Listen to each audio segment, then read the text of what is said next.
Welcome to my channel. So we got some news this morning, and that is that the preliminary roster for Canada's World Junior team was announced.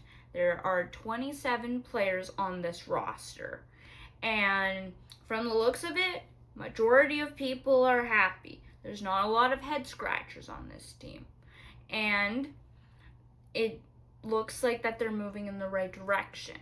Now, with there being 27 players, it is signaling that they want to get down to business as quick as possible. Because if you have a big camp, well, then there's not enough time for players to form chemistry and stuff like that. So, I think that this is a good direction, and let's keep in mind the Hunters are running the ship this year. And if you know anything about the Hunters, is that they are winners. They are in charge of the London Knights in the OHL, and they have created the most successful junior franchise ever in the history of the CHL. So that means that hopefully this year we see some good results. And at the end of the video, I'm going to talk about what I think the result for this group is going to be. But before that, I'm going to talk about the roster and talk about some of the players that have been invited. So, without further ado, let's get into it. Starting with the forwards, because they're the guys up front. And one player that stood out to me that's on this team, that was not on this team last year, Michael Misa. My word, it was a tire fire last year, and the fact that they didn't invite Michael Misa last year was huge uproar.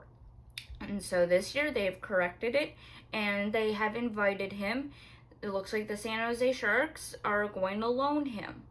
And that was kind of evident by them putting him in the AHL on a conditioning stint a week or two ago.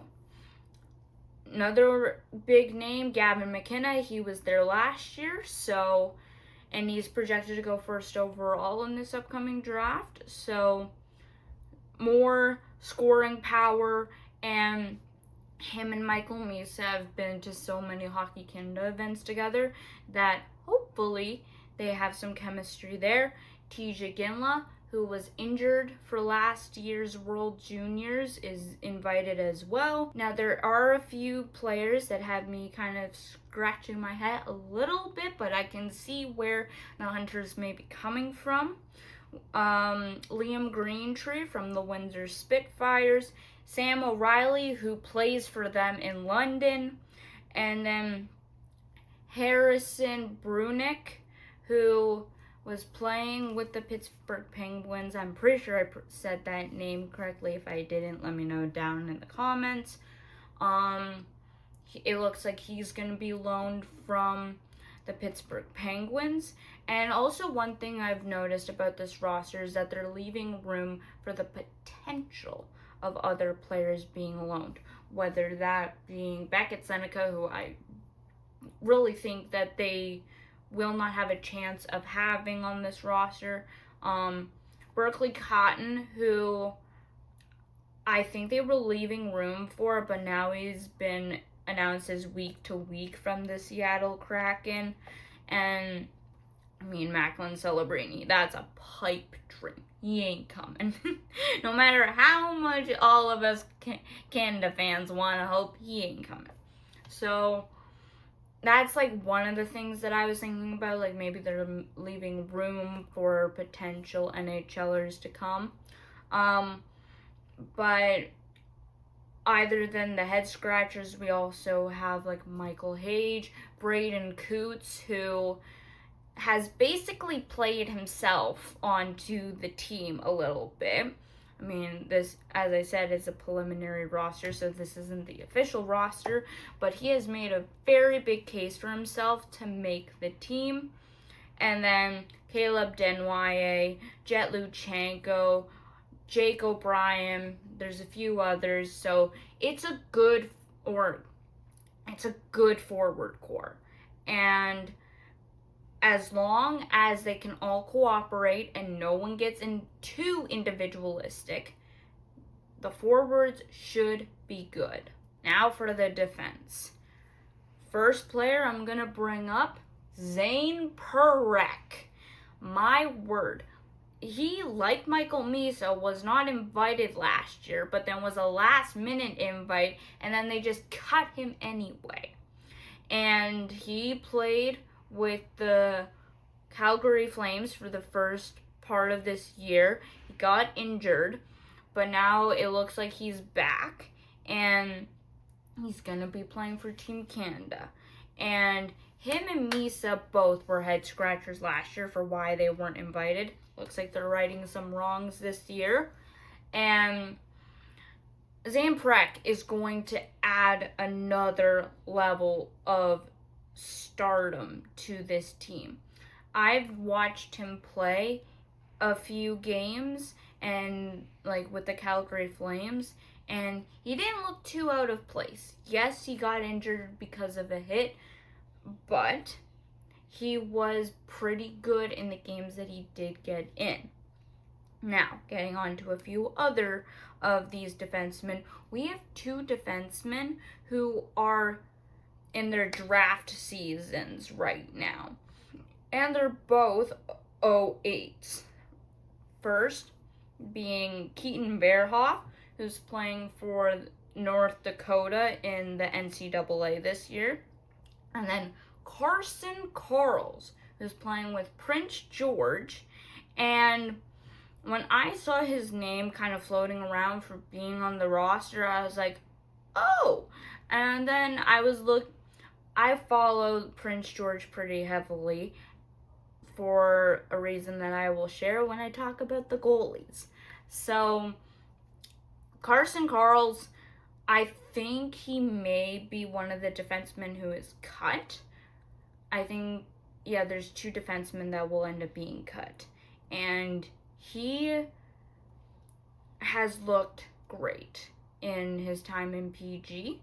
And, he's getting invited to the World Juniors as a 17-year-old. So, no knocks against him. And then you have Keichon Aitchison, who is a very, very big body and a very, very hard-hitting body. He lays some good hits. It may be a little bit of a questionable one because we are under the IIHF's rules. So, it may be interesting. Then you have Jackson Smith, who's playing with Penn State this season, and a few others.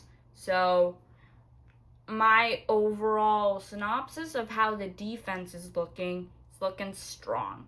It's looking like it could stop an American offense that, granted, is a little bit dampened this go around because they lost basically their top line in Gabe Perreault, Ryan Leonard, but they still have James Higgins, Teddy Stiga, and a few other players. Cole Iserman, I do believe he's a forward. And so the defense is good. One player I would have liked to see get an invite at least, Bryce Pickford, who is who's part of the Medicine Hat Tigers. He is currently leading all WHL defensemen in points. I actually can't remember if he's an 06 or an 05. If he's an 05, well then in that case he can't go. Now for the goaltending. There were 3 goaltenders that were named, and first one was Carter George, playing with the Owen Sound Attack in the OHL. Jack Ivankovic, who is playing with the University of Michigan in the NCAA.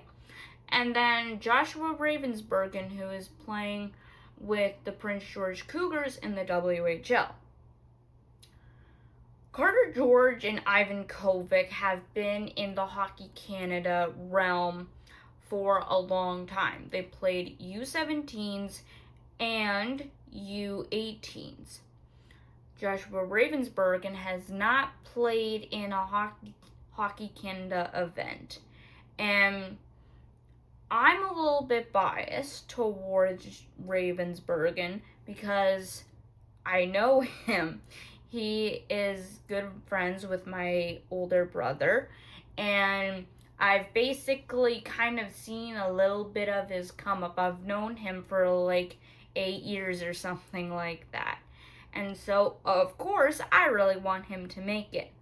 However, as I mentioned with Ivan Kovic and George, they have been in the system the longest. They also played, that was the tandem for Canada in the World Juniors last year. So I kind of see it a little bit difficult for how he would be able to get in. And Ivan Kovic and George have been having good seasons with their respective teams. Ivan Kovic, I do believe, has like under 2 goals a game average and has over a .920 save percentage. Granted, that's with a Michigan team that is loaded and a more spread out schedule, so you can take that with like a little bit of a grain of salt. And George, I haven't been following him as closely, but from the looks of it, he's been doing pretty well in Owen Sound. And so they will end up taking 2 goalies, because since the event is in Minnesota, it is easy to call in a goalie if one goes down with injury. And so I see it as the tandem of George and Ivan Kovic. Yes, that kind of hurts me a little bit, but honestly, I can't see, like, we've seen Hockey Canada, we've seen how stubborn they can be and how they just run with the guys that they know. And so those are my thoughts about the goaltending. Let me know down in the comments what you think. Now for my ending thoughts. My opinion of if this team's gonna win gold or if it's gonna be another disappointing season. I think they make it past the quarterfinals this year. And I see, like, with the coaching this year, it's gonna be a whole lot different. I think it's gonna be a whole lot better, because you have the guy who won the Q, you have the guy who won the O, and you have the assistant coach who won the dub. And you also have a general manager who also won the O. So you have good winning coaches, and they should be able to manage this a whole lot better than they did last year. And Aitchison is like the only guy that I really have like a tad bit concerned that he could take a penalty at a very not so great time. But other than that, I think that this team is looking good.